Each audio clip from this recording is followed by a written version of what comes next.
All right, Saagar, what are you looking at? Well, of all the billionaires out there, the one that I probably respect the most is Elon Musk. Not just because he's actually funny on Twitter and he embodies a true IDGAF attitude, but also because he actually built two genuinely transformative companies, Tesla and SpaceX. The field of electric cars would be a decade behind if it wasn't for him.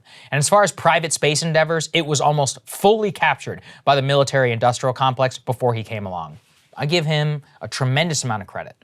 But that doesn't mean that he's above scrutiny. And it's why I paid particular attention in the last several months to Musk's business relationship with China. And it's come to the head over weekend with a new Wall Street Journal investigation into just how deep the richest man in the world is with the CCP and just how much leverage that they have over him right now. Per the Wall Street Journal, China rewrote domestic auto manufacturing rules to allow Tesla to build its factory in Shanghai. They, quote, showered him with cheap land, low-interest loans, and tax incentives, expecting in return that Tesla would groom local suppliers and bolster lagging Chinese electric vehicle players. This was win-win for China and Tesla. Tesla now produces half of all of its vehicles in China, where their production there was key to becoming profitable in 2020. All of that is great until the bill comes due for Tesla, and that comes in the form of total fealty to the Chinese Communist Party.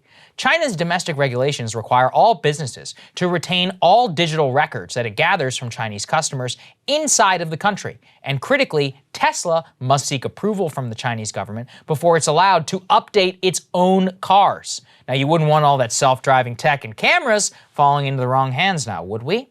The world might see something that it shouldn't. Now, if the US government required that, I would guarantee you we would see a hilarious Elon tweet telling them to basically shove it. But because we have due process and at the end of the day, they can't do that much to him here. When it comes to China, though, Elon behaves very differently. Musk paradoxically praised the new Chinese data laws, saying, quote, data security is the key to the success of intelligent and connected vehicles. He also happened to make those comments at the Chinese World Internet Conference. Okay. And it also just so happened after Jack Ma was disappeared and another Chinese tech company was destroyed by the government for appearing too powerful. Here's the thing.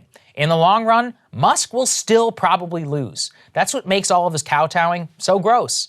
From the Wall Street Journal, the only reason China even let Tesla in the first place was so that Tesla could create the domestic supply chain for electric vehicles. Tesla could do all the hard work of growing the supplier base, creating the downstream supply chain, and then the Chinese domestic manufacturers could compete. And by compete, I mean the government can rig the system in their favor, and then eventually they can write off of all the hard work of Elon Musk. Sure enough, that has actually worked. Per Tesla's own admission, 90% of Shanghai factory inputs are domestically sourced. That is the Chinese dream. For now, they continue to allow Tesla to operate there, build up its supply chain, all while its domestic companies continue to get going.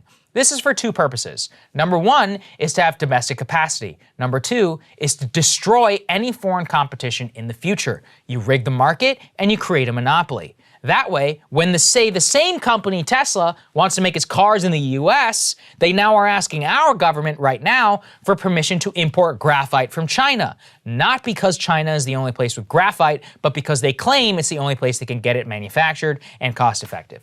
To be fair, they're not the only ones. It's not like the rest of the car companies in Detroit are any less guilty of this. When you chase the cheapest dollar, this is how you get hooked forever. And that's the problem.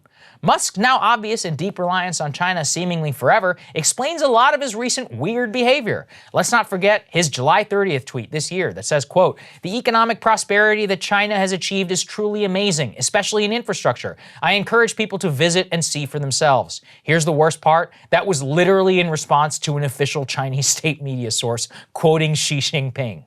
This is the pattern that has repeated itself now time and time again. The Chinese throw incentives at greedy American businessmen. They take and they book the short-term shareholder profit. A few years later, the real cost is shown: fealty to the CCP politically, or adherence to rules which are clearly in place to protect them and shield their internal corruption from a free and American press. The Americans always play ball, or they bow, because they need it. Especially Tesla, which relies on their Shanghai plant to deliver all its vehicles to Europe, and it produces more than they do at their plant in Fremont, California.